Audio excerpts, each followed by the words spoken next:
Hi everyone, welcome to our QiDao Fireside Chat. We have two special guests here from the BanklessDAO community, Frog Monkey and Grindel. Guys, thank you so much for being here with us today. Thank you. Thank you. Very happy to be here with you.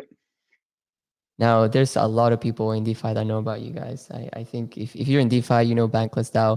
Even if you're not in DeFi, you know about Bankless. I feel like you guys are the gateway for a lot of people into crypto. So really excited to hear about what you guys do and a little bit more about you guys personally. I think it would be a good place to start to hear about you guys personally and how you got into crypto. Oh, Frog, if you want, I start. So I I was a developer. I am a developer, but not I'm not doing a lot right now. I'm more a project manager right now. I moved also to marketing a lot, and I always follow the crypto. But then I started working on crypto on 2017, the good years, let's say. And this is how I started. I started collaborating with some projects, following accounts, of course, on Twitter, and step by step, I was able to be more involved with crypto, with the many different projects, and at the end, me and as many others, and I think you, uh, decide to start my involvement with the DAOs too. Yeah, awesome. And so you said you kind of were in the mix in the 2017. What was like that was when a lot of hype was going on. Kind of what was like what were you doing within like the down spells of crypto? Oh, well, everything, as anyone there. So a little bit of development, some marketing, some community management, writing posts. In the same year, I also started my IT company.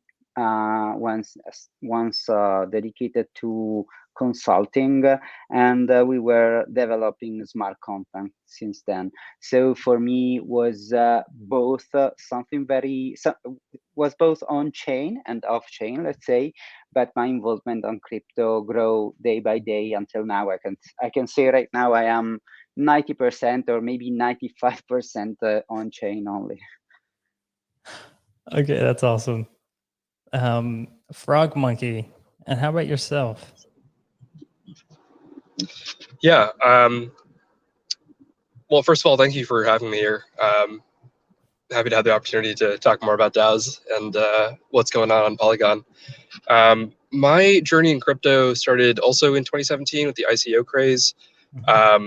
I was actually a senior in college at the time, and I had like a job lined up and everything. I was going to go work in consulting, and I had a housemate who was really into this thing called Ethereum at the time, and was basically sort of disillusioned with school, wanted to basically drop out and start a company with sort of in sort of the cybersecurity field. And we were friends. I had a job lined up. I figured, oh, this would be like a really cool sort of thing for me to do in my final months of college. And as with all things in crypto, the more I read about it, the more I just kind of went down the rabbit hole and ended up quitting, or ended up rejecting that job offer, jumping full into crypto. And so I did that from 2017 until late 2017 until early 2019. It was a lot of fun. I learned a lot. Basically building through the bear market, I think, gave me a lot of exposure to the underlying values and fundamentals beyond just the ICO craze of 2017. But eventually, I did get burned out. I left crypto to go work at a SaaS startup in the Bay Area. I worked there as a writer for basically up until the beginning of 2021, sorry. At that point, I kind of got bored. I feel like, once you get into crypto, it's really, really difficult to find that energy and excitement outside. And So I started diving back into crypto. I subscribed to Bankless. May came around. They sent us the email saying that they created a DAO. I got my token airdrop. And I was exploring, the BanklessDAO Discord for about a week. And after that week, I was like, wow, this is awesome. And I quit my job, and I've been working full time at the DAO since then. And I've also recently started as an editor at Bankless HQ as well. And so, I'm fully, fully in the Bankless ecosystem. I'd say my role is sort of operations, heavily involved in the Writers Guild, and sort of like high level thinking about, how to sort of move the ball forward, because given that we're so young, there's still a lot of things that we're learning and building. And so just keeping those sort of priorities top of mind so that we can reach a stable state and scale, I think are sort of the big topics in my head or the big problems that I try to focus on. Got you. So you mentioned like Bankless HQ as well as BanklessDAO. What is the difference between the two? Yeah, great question. So I feel like there's a couple different ways to start a DAO, or really just, I guess 2 different ways to start a DAO, in my opinion. I think one is to start with a centralized entity, and then once reaching a degree of, adoption, reach, scale, whatever you want to call it, then you like DAOify, right? So that's what a lot of the big protocols have done.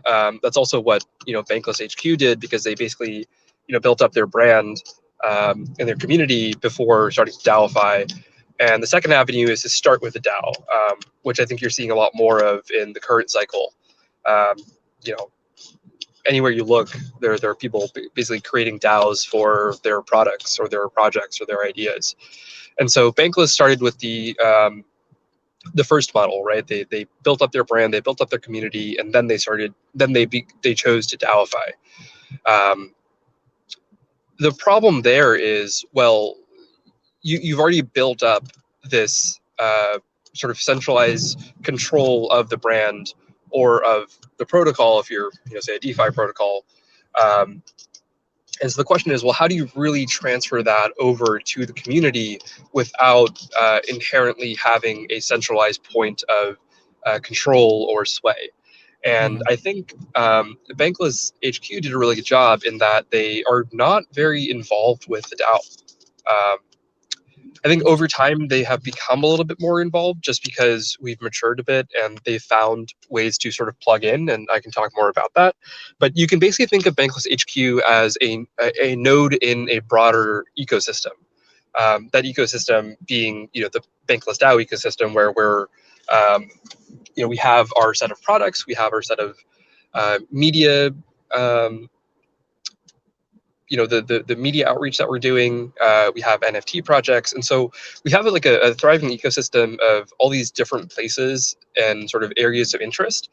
And Bankless HQ is just a single node in that network, albeit a very, powerful node in that they have incredible reach and they have a lot of sort of community alignment, but a node nonetheless. Right. You mentioned like the Bankless products. Could you maybe go over what it is that you guys do, and like what you offer? Yeah, definitely. So I'd say, so our mission is basically bringing this bankless way of life through 3 avenues: media, culture, and education. And so we try to build products and try to build services around those 3 arms. So media, we have our newsletter, right? Which right now is the BanklessDAO weekly rollup, the decentralized arts newsletter, which Grendel is spearheading, and another newsletter that we recently started called State of the DAOs. Cool. And so those are some of the more like primary on-ramps into sort of the BanklessDAO ecosystem. We have a podcast that we've started as well, which has sort of laid the rails for an underlying podcast hatchery program as well.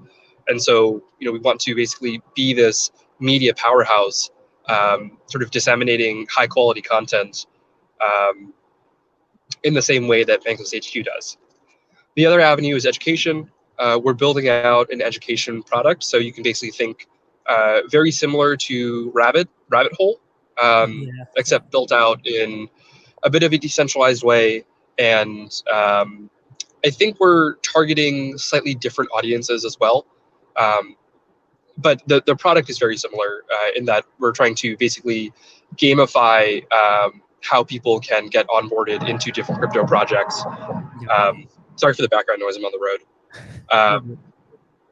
And then culture would be really apparel and NFTs. And so we've done the BanklessDAO drops. No doubt you probably see them on Twitter. We do like a weekly NFT sale, and we've recently built out this large NFT project that has sort of spun out into its own entity. And so those are sort of major, I guess, in line with the mission of how we're going to get the world to go bankless. And then the other, the last sort of slate of products are sort of software products as well. So we built out a bounty board, which is sort of a, as it sounds, it's a way for you to basically grab tasks and items that need to be completed throughout the DAO, whether it's designing something, whether it's writing something, whether it's beta testing something, just anything to sort of quickly like bootstrap labor for a particular project. And the second software tool is a Discord bot that is meant to sort of automate a lot of the tedium of managing a DAO within Discord. So whether that's like POAP distribution, it plugs into the bounty board, whether it's sort of like scammers that are trying to spoof usernames. Yeah, it's basically a Discord native bot that was built for how DAOs actually use Discord, and it came out of necessity, right? We built it not for the not for the purpose of having other DAOs adopted, but because we needed it, and obviously if we needed it, then other DAOs probably need it as well. Oh, cool. Was that a bounty within your DAO to get that set up? No, it sort of started as a project. So they're basically, we have these sort of two coordination primitives in the DAO, guilds and projects. Gotcha. So guilds are talent pools, right? We have a design guild, we have a marketing guild, we have an AV guild, we have writers, developers, whatever core competency you can imagine. We have defined as a guild, and that's basically just a aggregate of talent that you can then source from for these things called projects. And projects are really the way that you sort of push the ball forward on the Bankless mission. So our newsletter is a project, the Discord bot is a project, the bounty board is a project, the NFT showcase is a project. And so those are things that we've built on top of guilds that basically source talent from the guilds in order to drive towards a particular objective, whether that objective is creating a new newsletter, creating a new software product, creating, whatever. And so those are sort of the core coordination primitives. So anytime you join the DAO, those are sort of the places that you get plugged in. You either join a project or you join a guild. Okay, gotcha. I do have a question that popped up while you were talking. Like you had mentioned your audience. Who exactly is the Bankless audience? I don't know if Grindel, if you wanted to take that one, or Frog Monkey. Yeah, sure. Well, we have a really broad audience, I can say. Most of the people that are approaching right now are people that are very different from where they come from, let's say. We have people that are already expert in DeFi, people that know about crypto since years, and now they are approaching the DAO space. and they want to be involved with it, and they want to understand how they could move a full crypto sometimes. And then the other part of the spectrum, we have people that started reading the newsletter, the Bankless newsletter, and listening and watching the podcast, and they are interested on everything that is happening on crypto, not just on DAOs. Let's say it is something that they are looking for a solution of to the problems that they see. What of course it is said during the podcast and in the newsletters. So we have many different people, and the audience is very, very different. We can say that thanks to the guilds, we are able um, to teach both of the kind of people that I was mentioning, but of course we cannot say that there are just two different people. That there are many, many shades, of course.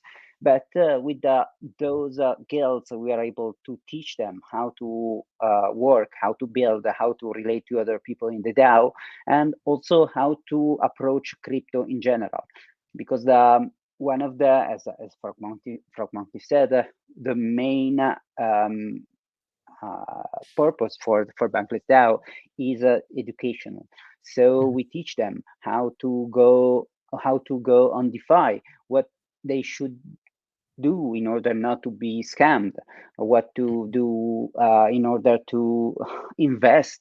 Also, we started also BanklessDAO has a fund in order to make easier people to invest in crypto, let's say.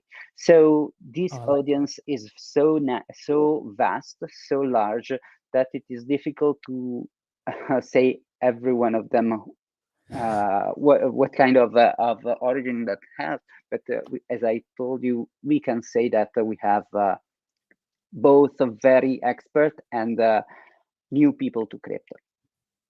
Yeah, I feel like whenever somebody asks me they want to learn more about crypto, I just send them to Bankless. But you also have OGs that also watch Bankless. Everybody, I think, uses it to kind of keep current, aside from, I guess, crypto Twitter. Yeah, well, I think the common theme there is everyone should go bankless, right? And so, if you can maybe touch upon why it's so important that this movement, this bankless movement, keeps pushing forward, that would be great.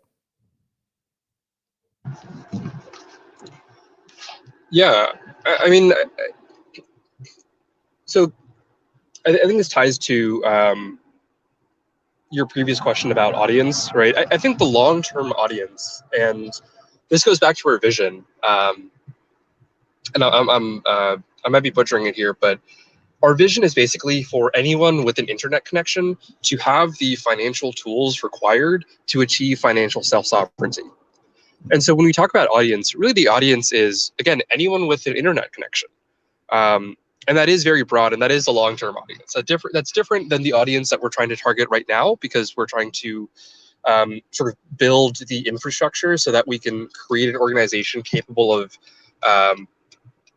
targeting that sort of broader audience.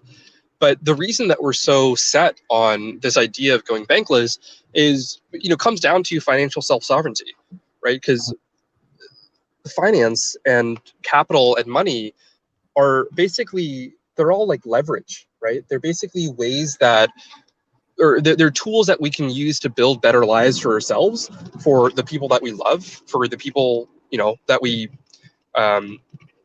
care about, whether it's like intimate family, or building like a really great organization that does great stuff that benefits people.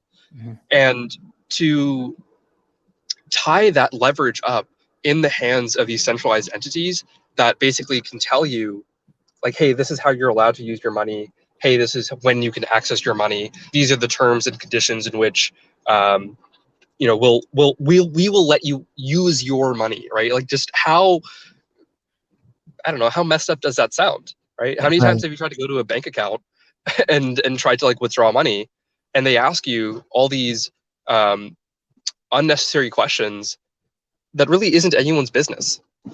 And so Yeah, I mean, I think the idea of going bankless basically to let people use capital and leverage in the way that they see fit without anyone sort of blocking them from um, or dictating the terms in which they're allowed to do that. Yeah.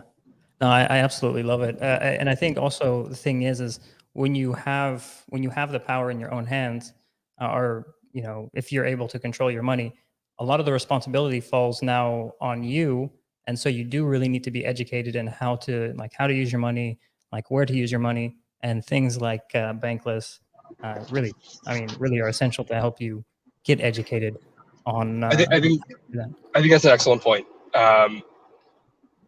And that's why the sort of next generation of people that will learn about finance, they're not going to learn about it through school, or maybe they will. I don't know.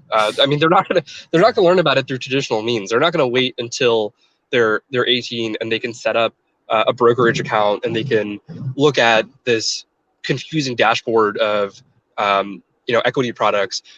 They're going to learn about it through crypto. And Mhm. I think right now we're setting the rails for what are the right education tools and products that will enable this next generation to get their hands dirty in a very low risk way. And so I think this is maybe a little bit off topic, but I think the biggest the thing I'm most bullish about for crypto adoption is the fact that future generations and just even the current young generation, um, they have access to these financial tools without anyone telling them they can or cannot, right? There's no age restriction. There's no regulatory restriction saying, like you can't open up a brokerage account until you're 18 or whatever. People are just able to start experimenting. And when they see that they can put their money to use in these sort of innovative ways, it's a hook. And once you're in, you're in. Mhm. Right. And not just like age as well as like wealth. I think if you look at the traditional financial world, if you want to get, leverage against your, portfolio or something, you have to be a millionaire, right? If you want to access different kinds of services from a bank, you kind of have to be worth it to them, right? But when you're talking about a protocol that's permissionless, right? They have tools and you can access them. And now with like L2s and scaling solutions, um like these don't really matter, so like you have Yeah, $10, you can do it. definitely.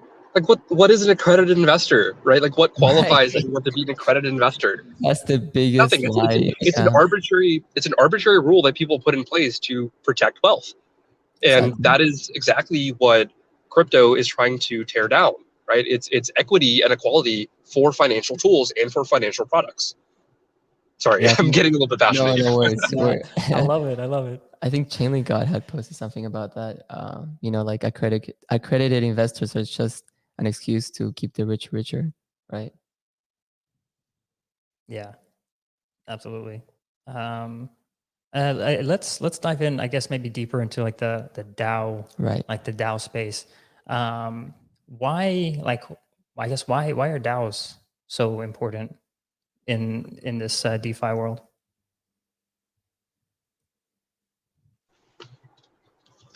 Gretel, you want to take that first? No. Go first. I think that we can have both good answers. So you start. Sure. So I think DAOs are a cultural phenomenon more so than anything else, right? Because I think the the crypto space as a whole has such an intense focus on decentralization. So it was only natural for us to envision sort of coordination in a decentralized manner as well. And that's not a novel concept, right? There are varying degrees of centralization and decentralization within existing organizations. Um, so if you've ever been in the DAO space, you've probably heard of, say, teal organizations, or the book Reinventing Organization, where sort of it's this idea of like off-chain DAOs basically, and how those models of organization coordination have been incredibly successful and all these different use cases around them. And so I think the ideas of DAOs are not, I mean, they're not novel. It's just we involve ourselves in an ecosystem and in a community that values decentralization so heavily that that becomes a default way of organizing. And I think the benefits of that are really untold because we're still discovering them, right? So for one, I think sort of decentralized decision making is a great way for making decisions at scale, where you don't have a centralized core of people that are constantly, battered with making decisions with asymmetric information, right? So if you've ever worked at a startup or really a large company, trying to move the ball on really any decision requires you to go to someone in the C-suite and say, hey, what do you think about this? And often those people are making these high-level decisions without a lot of the underlying context required for like what is going to be the optimal decision. And I've experienced that firsthand. I've worked at startups, so I've sort of seen that play out, and it's very frustrating. Yeah. And so I think decentralized decision making does work at making decisions at scale. I think there's a cultural component of it where you are involved in the growth of the organization, and your opinions matter, your input matters, your decisions have, like, I mean, your votes quite literally count in a very literal sense. And so that degree of empowerment, that element of ownership creates a lot of buy-in and a lot of sort of community cohesion. I think anyone can really get involved in DAOs. I mean, there are some DAOs that have barriers to entry, but a lot of DAOs don't. And so, if you ever want to get involved in a space, or if you ever want to get involved with a project or a product, unlike companies that have very robust recruiting cycles and contracts, none of that exists, right? You can basically just find a way to get plugged in and start providing value, and then you get compensated for it. I think that's the other thing is, if you look at DAOs, or especially for BanklessDAO, we have a very strong sort of community culture and values around paying people for the work that they do. And so, I don't know, I'm like a little bit all over the place here, but I think like basically what DAO, what the value of a DAO boils down to is the ability to attract labor and talent and create a community environment in which that labor and talent is valued, which creates a strong cohesion and enables the broader community to grow and make decisions at a faster and faster rate. Yeah, absolutely. I think one of the pieces that you touched on that I think is very important is really that idea meritocracy, where everybody can share their ideas, and when you have a bunch of people sharing their ideas, you end up with much better ideas than any one person could have really come up with.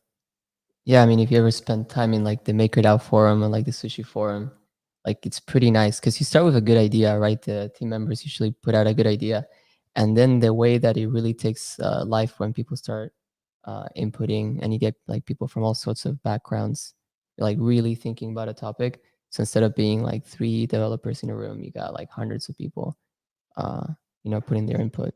And then also they like when they're putting in their input and they feel like they've been heard, like it, they buy into that idea, which I think is very important. I do want to see if Grindel, if you had something that you wanted to touch upon that topic. I could say that Frog covered a lot, and I always really love listening to Frog as he exposed everything. He's very clear on what he said, and most of the time, even if it seems that he starts from one point to arrive to another, let's say, he always stays absolutely on the point of the question, and this is something I really love when he starts talking about DAOs, about everything. I would say that I love how the single person, the individual, can be empowered inside the DAO, and I think that seeing so many people approaching and understanding their surprise when they understand that what they say is valued, that the other people are listening to them. It is amazing, because it seems as our current society is not giving voice to anyone, and the DAOs are a way for communities to be built from scratch, where everyone is there to listen to the others. And as you said before, with all the forums, this is very, very powerful, because I agree to everything that Frog said. For me, one of the parts that is more fascinating and more important in the DAOs is this surge of a new way as democracy could be shaped. So a democracy where individuals consider themselves really equal, and consider that it does not matter where other people are coming from and such, but they listen to each other to decide together what it is better for the community itself. Oh, I love that. One thing. Yeah. Go ahead. One thing that I just want to reinforce from what Grendel said is like the importance of community and specifically culture within that community, right? So I think in a lot of traditional organizations, yes, there is company culture, especially in startups, and that's become that's we've started to discuss that more in the broader zeitgeist of like, well, how should companies interact and treat their employees and things like that? But at the end of the day, companies still have these top-down hierarchies that ingrain culture into the way they make these top-down decisions. DAOs don't have that luxury of hierarchical decision making as a way to reinforce culture. Mm-hmm. Instead, we need to rely on people and community to reinforce culture. And so it's incredibly important to embed the right cultural values into your organization first, because if that starts to fray, if that starts to fall apart, then everything starts to fall apart, because DAOs ultimately come down to people, and the way that people treat other people is integral for creating a healthy organization that people want to be a part of. Yeah. And so sort of the summation there is like, when you're thinking about starting a DAO, if you're in a DAO, think about what are the cultural values that you are trying to embody and the values that you are signaling when you interact with your community. How do you talk to people? Right? How how forgiving are you of mistakes? How how quickly are you to support ideas versus be skeptical about them? And those are all things that people are going to notice when they're partaking in your forums and your Discord chat. And they're very soft things that you don't really notice. So yeah, community is everything. Yeah, absolutely. What are some other things if somebody's just young in the DAO space and trying to open up a DAO? What are some other things that they should think about when building that community?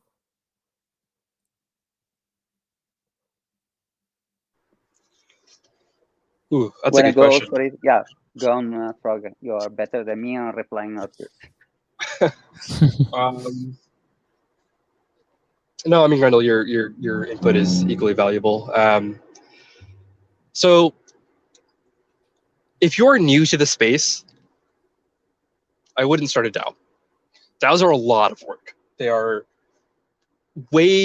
it's way more difficult, in my opinion, to start a DAO in terms of like building a healthy organization than starting a company.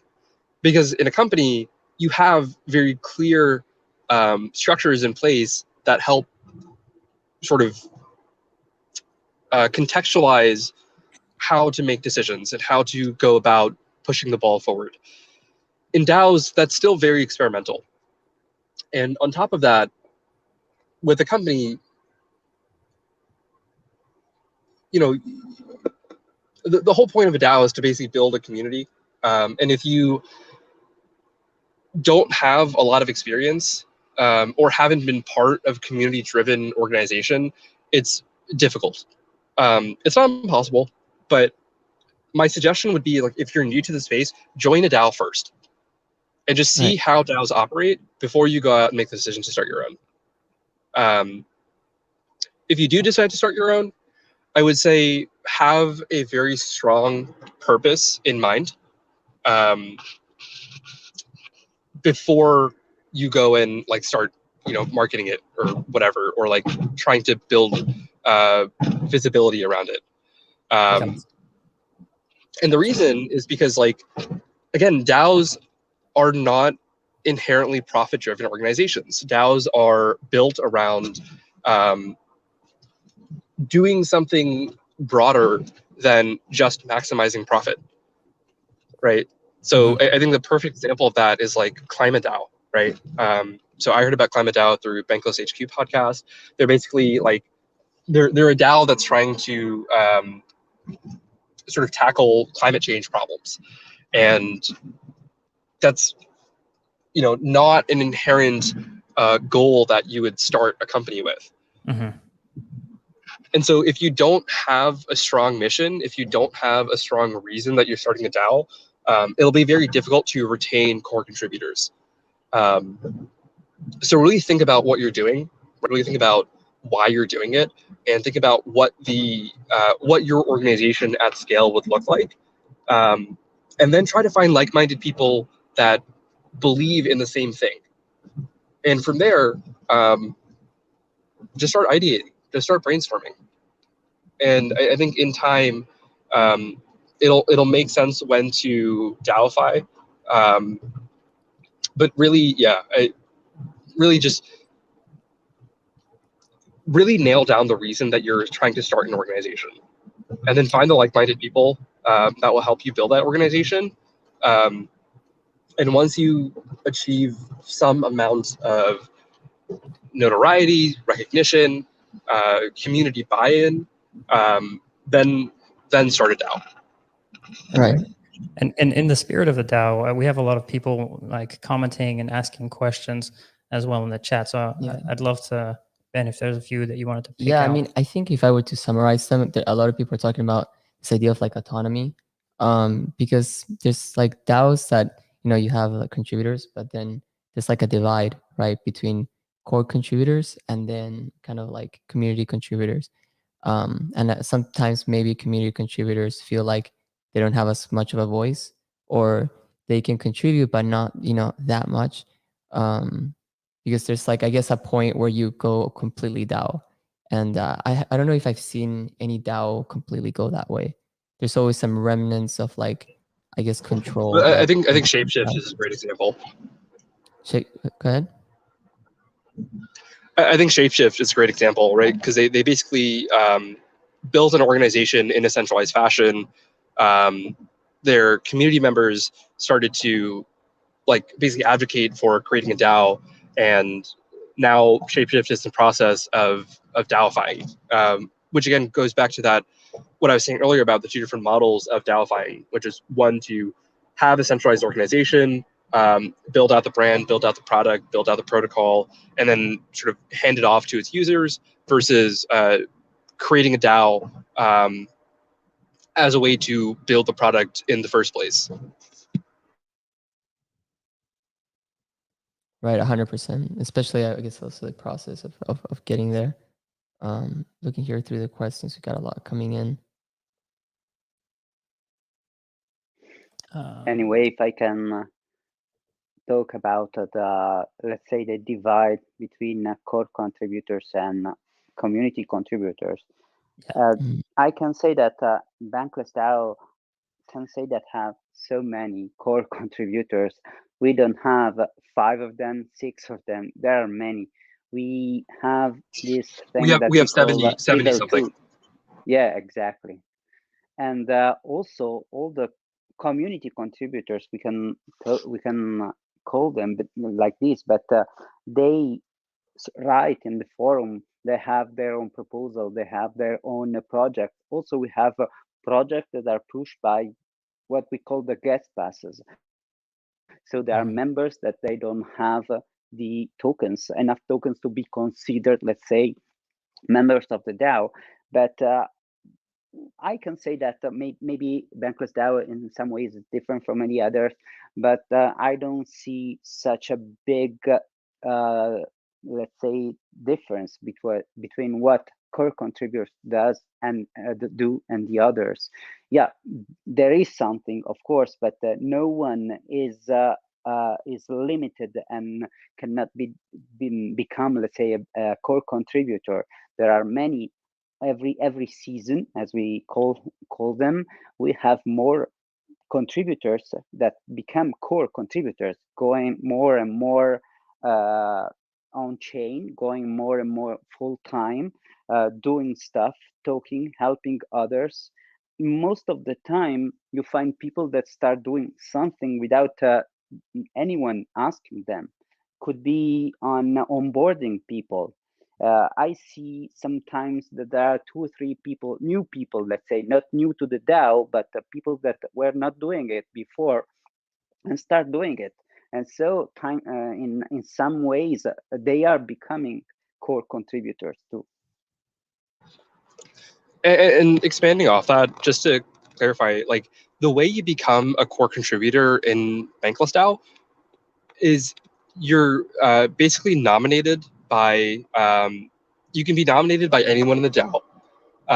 You have to be seconded by at least one other core contributor. It's basically a signal to verify that, hey, I've actually worked with this person. I can vouch for the type of value that they're providing. And then we just do a poll. And the way that this often works out is the people that get elected to the core contributor status, that decision, we put the trust in the hands of other core contributors to vouch for that election. And so, as far as I know, there's only been one instance in which someone was nominated for a core contributor and there was some pushback. Every other time, right, for like, more than 50 core contributors, it's always been people that are vouched for by the community, and we trust the community to curate that nomination to be the most to be sort of robust. And so the basically, like, the way you minimize a divide between, say, community contributors and core contributors is you make that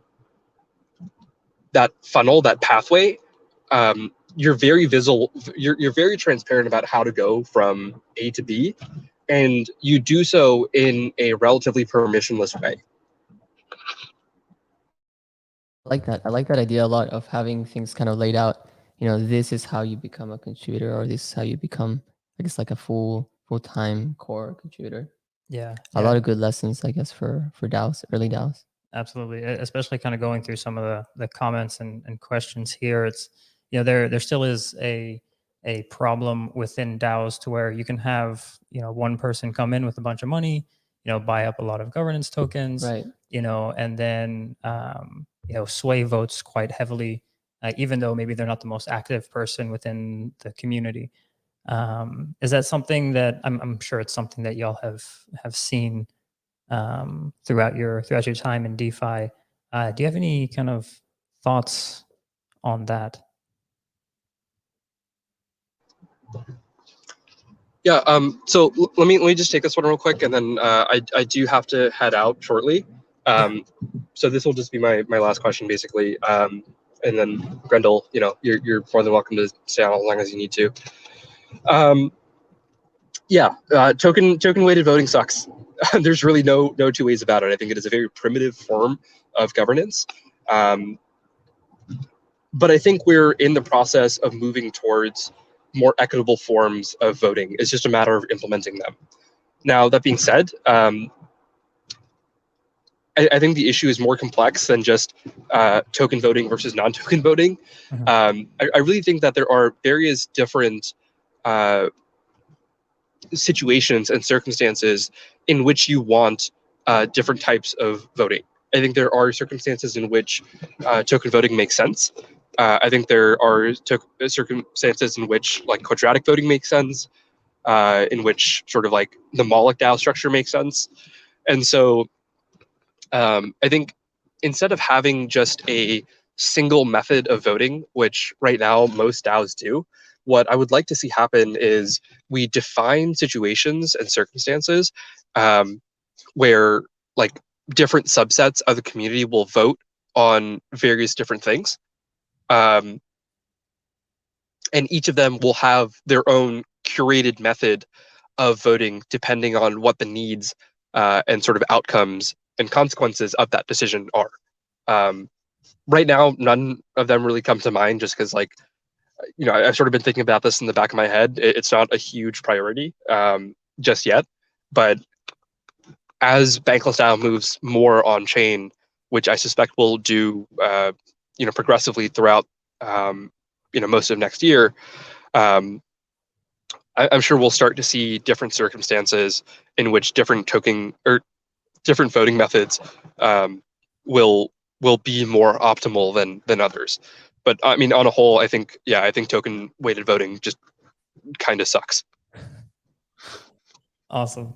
Thank you, Frog Monkey, and I know you have to head out, so really thank you for sharing your thoughts, and thank you for spending some time with us, and we'll catch up afterwards.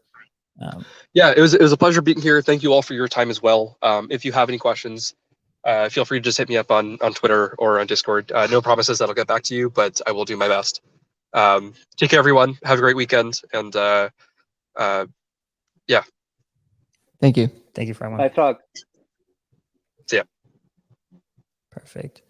And so Grendel, thank you for staying on. We've got just a couple more questions. We won't hold you too long. I know we've kind of gone a little bit past our A lot of time, yeah. our allotted time. So yeah, here, go ahead. Yeah. I think perhaps we can keep the conversation going. Talk a little bit more about QiDao. Like, have you gotten to read up about who we are, what we do? We'd love to get your thoughts on the Yeah, protocol, of on the course. DAO. Yeah, of course. I know QiDao, and I studied also a bit before talking with you, but I was already aware of it and of the governance and everything. I like what you're doing, and as you know, I am passionate about Polygon, so having you there is also very important for me. Your way of giving loans is revolutionary, in my opinion, and I think the more and more projects should be considered as possible collateral. This is something when bankless Bankless DAO will have its own bank token move to L2. Maybe we could consider, because there is something that I really loved on what you wrote on the docs. Is the contributor payroll made with a collateral but paid in stable. This is something that I think would revolution everything in the DAOs, because people would be paid in something that they own as share of the community they are part of, but then they will be able to spend them without actually spending them, but spend them for their needs. Because if you go 24 hours a day in crypto, you have to eat also and sleep, and then you have to spend some money. And the Right. most of the time in DAOs, when the liquidity is low, you know that if you're going to spend those tokens, you are also causing the token to go down, or you're spending them and then you are not part of it in some way, or your share is lower, is smaller than before. So I think that maybe it was just a couple of lines of your doc, but I think it was a really interesting and kind of inspiring too. Oh, that's great. Yeah, thank you. That was beautiful. Really happy to hear that. But yeah, I mean, I love how you said about the token. I would love to have it as collateral. I mean, my goal is to have as many collateral tokens as possible, while of course making it safe, right? Like we wouldn't want to add any token, but Yeah. definitely a good collaboration there. I did want to ask you if you had anything you could ask of our QiDao community, what would it be?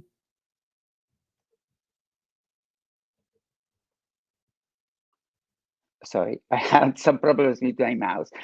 Okay, so sorry.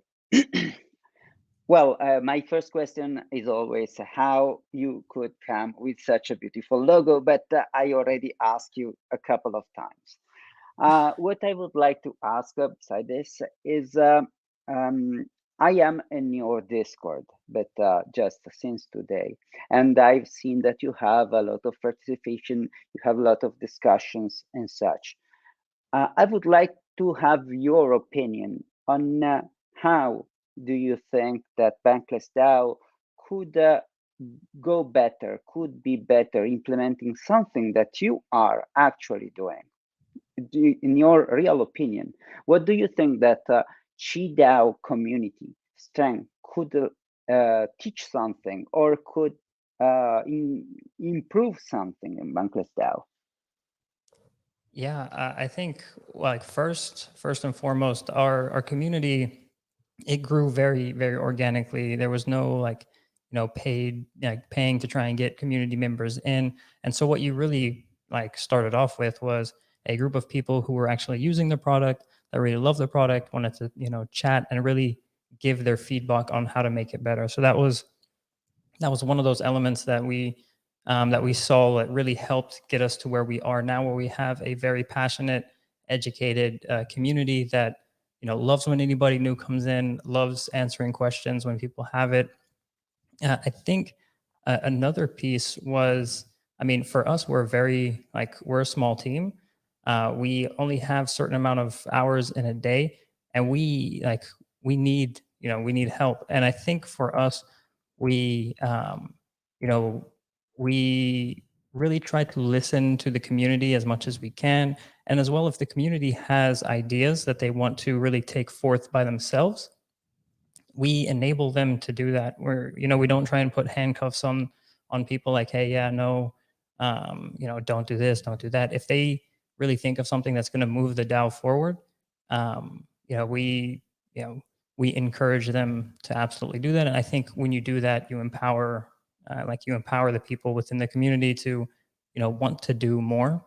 Mhm. Um, But it's hard, I think, like especially for early people. I mean, it's hard to say, what we can, what we have that Bankless doesn't, right? Because you guys are, the DAO, right?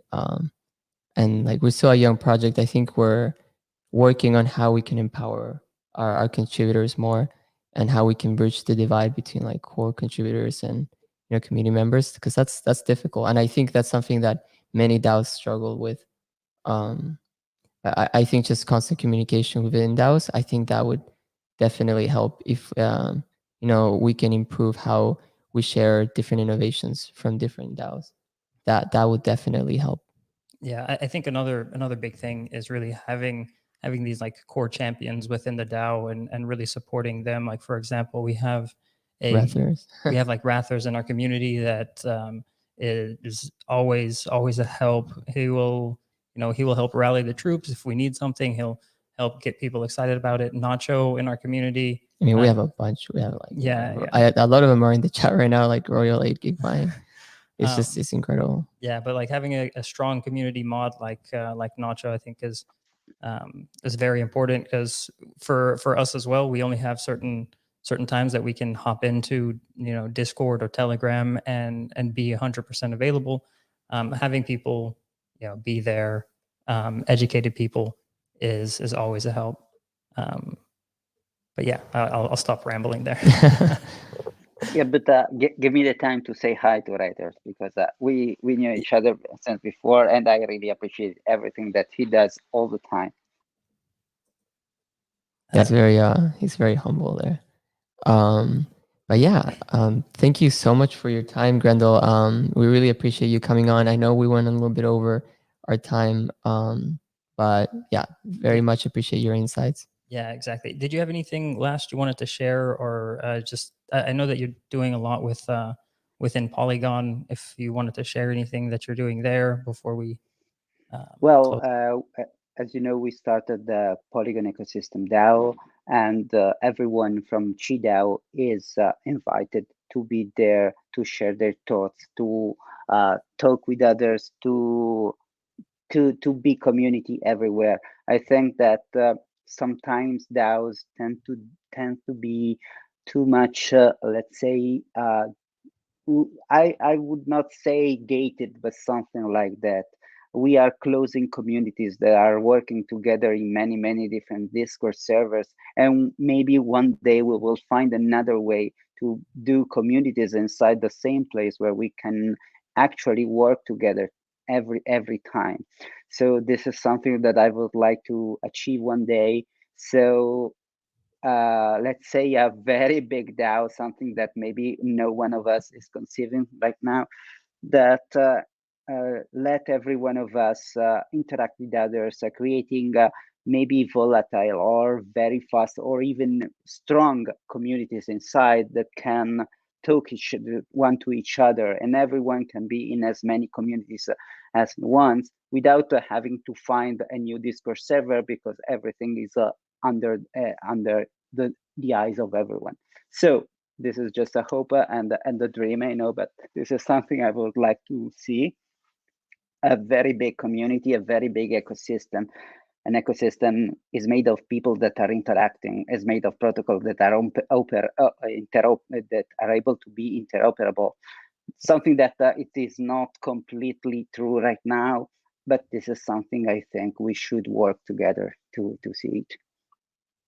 I love it. 100%. Thank you so much, Grendel. It was a pleasure chatting with you. I loved hearing the passion and energy from both you and Frog Monkey. It really showcases your desire to see the DAO space continue to grow. Yeah, and I guess we'll see everybody on our Discord and at the Bankless Discord. Yep. Alrighty, Of course, folks. you're all invited in the Discord server, because as everyone told me and Frogme told you before, as you invited every one of us in your server, you are invited, and it will be your server too, because everyone that comes in BanklessDAO is a member of it. So it is open to anyone that wants to provide some insight, some work, or just to hang out with others. Perfect. Thank you for having me, and thank you. And I hope every one of you and on everyone that is writing can have a beautiful weekend. Thank you so much. Alrighty, guys. Take care. We'll see you next time.